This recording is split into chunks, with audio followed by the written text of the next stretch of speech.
Okay, so we'll try to understand the basics of friction using this numerical. So body of mass 10 kg is sliding on a surface inclined at an angle of 30 degree with the horizontal. Calculate the acceleration of the body. The coefficient of friction between the body and the surface is mu k, and g is equal to 9.8 meter per second square. So first of all, let us spend just few minutes looking at the FBD of this particular body. So I will replace this box with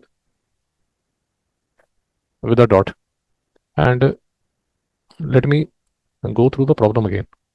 So body of mass 10 kg. So the mass of the body which is given to me is 10 kg. Okay. So the weight which would be pointing in the vertical direction, this is 90 degree, would be the mass into the g. The mass is 10 and g is 9.8.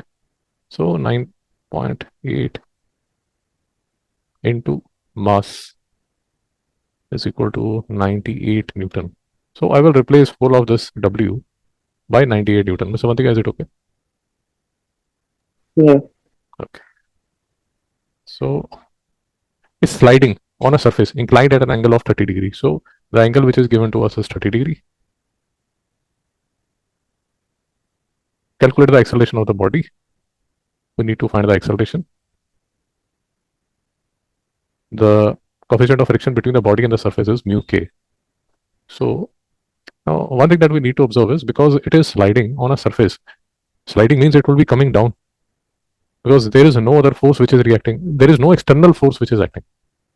So what it means is that this body would be moving down with some acceleration a. And because the body is moving down, there will be a force of friction which will be pointing in the opposite direction. So this, and because the body is sliding, so there will be a kinetic friction. Mr. Vantika, are we clear till here? Yeah. Object, इस case में जो object move कर रहा है, see what you need to understand is object move क्यों कर रहा है. क्या ऑब्जेक्ट में कोई एक्सटर्नल फोर्स लगी है? And that is why when we look at the numerical, a body of mass is sliding on a surface inclined at an angle theta with the horizontal. Calculate the coefficient of friction. You don't see no external force. Miss Avantika, are we clear? कोई external force बेटा नहीं लग रही. अगर external force होती तो वो external force यहां पर लगती. Are we clear, Miss Avantika? Yeah. ये समझना जरूरी है. I will show you a numerical जहां पर एक्सटर्नल फोर्स लगी होगी. ये देखिए, ये देखिए जहां लिखा है ना, what force should be applied on the block so that it moves. तो यहां पर ये देखिए एक्सटर्नल फोर्स लगी है, बट हमारे केस में एक्सटर्नल फोर्स नहीं लगी है. शिवांग, तुझे डाउट है तो मेरे से पूछ. एक्सटर्नल फोर्स कुछ नहीं लगी है. Are we clear? And again what I am trying to tell you is कि आपका जो सिग्मा एफ है वो ऑब्जेक्ट को एक्सेलरेशन देने वाला है. And one thing that you need to understand is कि जो भी आपकी फोर्सेज हैं वो हमेशा आपने लेफ्ट साइड पे लिखनी है. ये राइट साइड को कभी भी आपने टच नहीं करना. ये इस केस में एम ए है और सर्कुलर मोशन में ये m v square by r है. One of the best habits that you can develop is कि हमेशा जो भी फोर्सेज हैं, बेटा शिवांग ध्यान से सुन लो, जो भी फोर्सेज हैं वो हमेशा लेफ्ट साइड पे रखनी है. राइट साइड में सिर्फ एम ए लिख सकते हो या सर्कुलर मोशन में m v square by r. Right side में कोई भी फोर्स नहीं लिखनी. Are we okay till here, mister Avantika? अगर एक्सेलरेशन जीरो हुई, अगर एक्सेलरेशन जीरो हुई तो ये वाली जो राइट साइड है वो ऑटोमेटिकली जीरो हो जाएगी. You don't have to write any force on the right side. We will be making mistakes, धीरे धीरे हम समझने की कोशिश करेंगे, बट राइट साइड में कोई भी एक्सटर्नल फोर्स नहीं, मतलब कोई भी फोर्स जो है वो राइट साइड में नहीं लिखी जाएगी. Are we clear? आपने ये फोर्सेस लिखी F1 F2 minus F3 is equal to m a. अब ये जो तीन फोर्सेस हैं अगर ये एक दूसरे को बैलेंस कर गई, बेटा शिवांग यहीं पर हो, अगर ये सारी जो फोर्सेस है, बेटा एक बात बताओ, ये तीनों फोर्सेस का जो वेक्टर सम है, जो रिजल्टेंट है वो जीरो आ गया, तो एक्सेलरेशन बेटा क्या हो जाएगा? हाँ जी, जीरो. शाबाश, ये ऑटोमेटिकली जीरो हो जाएगा, आपको कुछ करने की जरूरत नहीं है. बट अगर F1 F2 F3 जो है वो लेट अस अज्यूम 10 न्यूटन करके उसका रिजल्ट आ जाता बेटा, तो acceleration depending upon the mass, let us assume mass जो है वो 1 kg, तो एक्सेलरेशन का आपका आंसर आ जाएगा. आपने कभी भी जो फोर्सेस हैं वो राइट साइड पे नहीं लिखनी. Miss Avantika, are we clear? Yeah. You might, both of you guys would be wondering कि सर इतना इंसिस्ट क्यों कर रहे हैं कि आपने नहीं लिखनी, बिकॉज जब जब जब कॉम्प्लिकेटेड केसेस आने शुरू हो जाएंगे ना, जैसे मैं आपको बता रहा था कॉम्प्लिकेटेड केस क्या होगा हमारे लिए from a board point of view, the most complicated view would be topic would be this would be a car which is moving on a circular track which is inclined at an angle theta and there is a force of friction. So for us this would be the most complicated case हमारे लिए। इस case में आपको बिल्कुल ध्यान रखना पड़ेगा कि जो सिग्मा एफ है वो m v square by r होगा। आई एम सॉरी, अब ये एम वी स्क्वायर आर का मतलब क्या है वो जब सर्कुलर मोशन करेंगे तो आपको समझ आ जाएगा। बट उस केस में भी जितनी भी फोर्सेज हैं वो सारी की सारी लेफ्ट हैंड साइड पे लिखी जाती हैं, राइट हैंड साइड को कभी टच नहीं किया जाता। राइट हैंड साइड में या तो एम ए लिखा रहता है या m v square by r लिखा रहता है। अगर नेट फोर्स का रिजल्टेड फोर्स जीरो है तो एम ए ऑटोमेटिकली जीरो हो जाता है। भाई कुछ समझ नहीं आ रहा वैसे बनती है। समझ रहा। I am spending more than time which is required on this topic because इसमें ना कंफ्यूजन बहुत है अवंतिका। मार्केट में आप अपने फ्रेंड्स वगैरह से कभी पूछना, ये टॉपिक समझ नहीं आता इतनी जल्दी, बहुत कंफ्यूजन है। You can try to ask 10 friends of yours, ये टॉपिक ना टेढ़ा हाँ, it is confusing a little. Confusing confusing है। तो फिर से फोर्स डायग्राम पूरा बनाया जाए तो ये मेरा W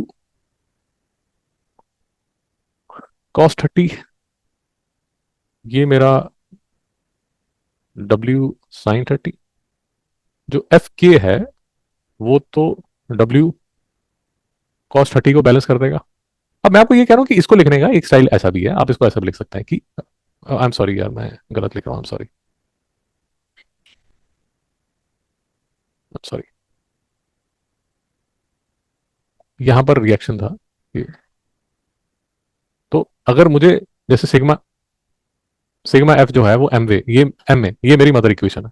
अभी मदर इक्वेशन को अगर मैं वाई एक्सिस में लिखता हूँ तो मैं इसको कैसे लिखूंगा, आर माइनस डब्ल्यू कॉस 30।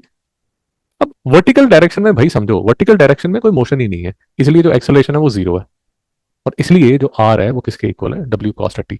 भाई लॉजिक पकड़ में आ रहा है नहीं आ रहा अवंतिका जी? आ रहा है। भाई से भी कोई डाउट है?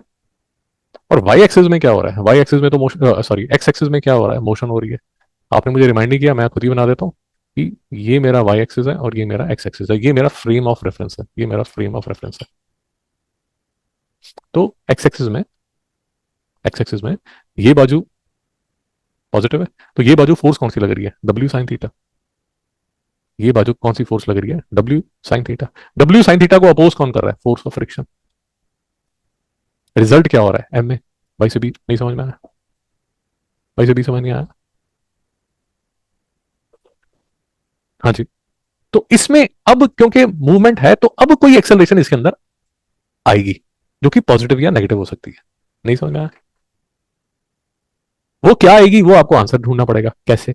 डब्ल्यू जो है वो एम जी है, ये साइन थीटा है। एफ के बेटा बताओ शिवांग क्या होगा एफ के, शाबाश।